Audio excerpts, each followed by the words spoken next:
વાવ. હું અરુણાબેન કસરે તમારું સ્વાગત કરું છું અમારી ગુજરાતી રેસીપીમાં. તો આજે આપણે બનાવીશું વધેલી રોટલીના પોકેટ પીઝા. તો ચાલો આપણે બનાવવાનું શરૂ કરીએ.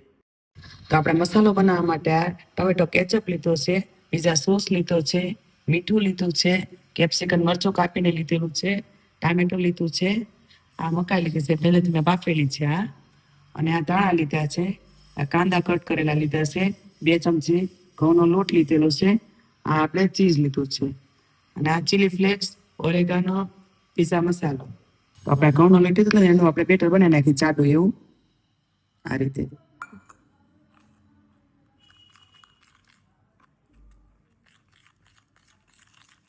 આપણો જાડું બેટર બની ગયું છે. ચાલો મસાલો બધો તૈયાર કરીએ. આપણે મકાઈ નાખી છે, કાંદા, ટામેટા, કેપ્સિકમ, લીલા ધાણા, ચીલી ફ્લેક્સ, ઓરેગાનો, પીઝા મસાલો, અડધી ચમચી મીઠું, કેચઅપ, પીઝા સોસ. હવે આ મસાલાને બધાને મિક્સ કરી લેવાનો છે. પોકેટ પીઝાનો મસાલો. પોકેટ પીઝા બધાને બહુ ભાવશે. તમારા નાના નાના બાળકો હોય ને, શાક રોટલી ન ખાતા હોય ને, તો એને પણ બહુ ભાવવાનું છે આ. તમે આવું જરૂર બનાવજો. નાના મોટા સૌને બધાને જ ભાવશે. બહુ જ સરસ બને છે, સ્વાદિષ્ટ. મારા 2 રોટલી વધેલી હતી તો આપણે એના હવે પોકેટ બનાવવાના છે. તો ચાલો આપણે બનાવવા મળીએ. હવે આપણે હવે પીઝા સોસ લગાવી દઈએ એટલામાં.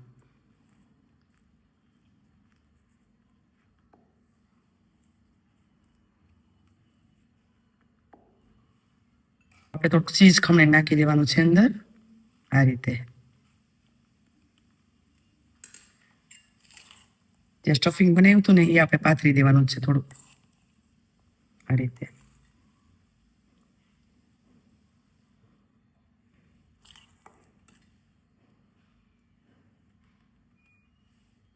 તો સ્ટફિંગ બધું પથરાઈ ગયું છે. તો હવે આપણે એને ફોલ્ડ કરવાનું છે ધીમે હાથે આ રીતે. પોકેટ બનાવવાનું છે જો આ રીતે. તો આપણે થોડુંક સ્ટફિંગ લગાવી દેવાનું છે અહીંયા જો આ રીતે. ચોટી ગયું ને.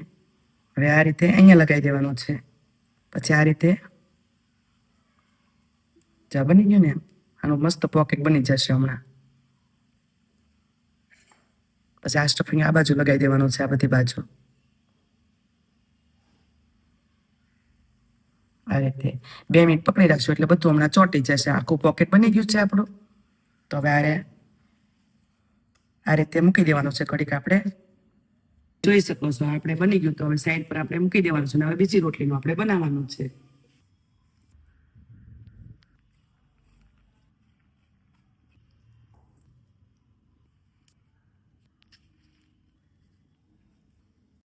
તો તમે હવે જોઈ શકો છો આપણું પોકેટ બનીને રેડી છે. તો હવે આપણે તળી લેવાનું છે. તો હવે આપણે ગેસ ચાલુ કરીને હવે આપણે પેન મૂકી દેવાનું છે તળવા માટે. પેનને ગરમ થવા દેવાનું છે પહેલા. તો હવે આપણે અંદર તેલ નાખી દેવાનું છે આ રીતે. તેલ ગરમ થઈ જાય એટલે આપણે અંદર પોકેટ મૂકીને થોડા તેલમાં તળવાનું છે ધીમા તાપે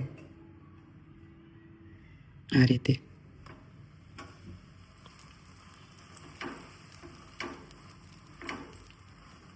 એકદમ ધીમા તાપે તળવાનું છે અને હળવાથી. પોકેટ આપણું તળાવા લાગ્યું છે.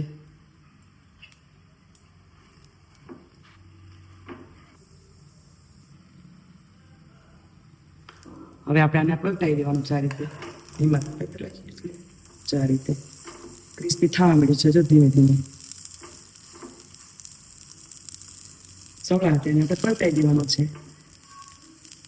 પાછું આપણે આ રીતે પલટાઈ દેવાનું છે ને આ રીતે.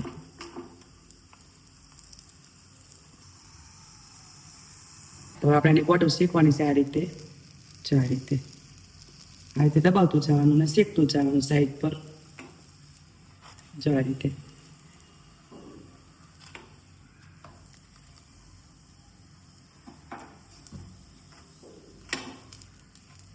તો આપણો પોકેટ બનીને રેડી થઈ ગઈ છે. તો આપણે તબેતાની મદદથી ઉતારી લેવાનું છે. જો બન્યું છે ને ક્રિસ્પી એકદમ.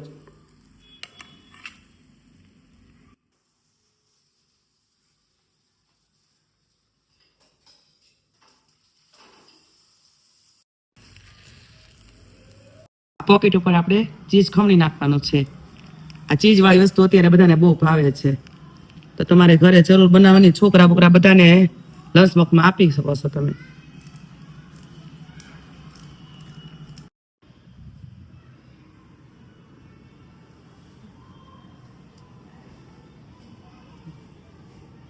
તો તમને અમારા પોકેટ પીઝા કેવા લાગ્યા છે કમેન્ટમાં જરૂરથી કહેજો. અને અમારા વિડીયો જોવા ગમતા હોય તો લાઈક કરો, શેર કરો અને સબસ્ક્રાઇબ કરજો. Oh wow.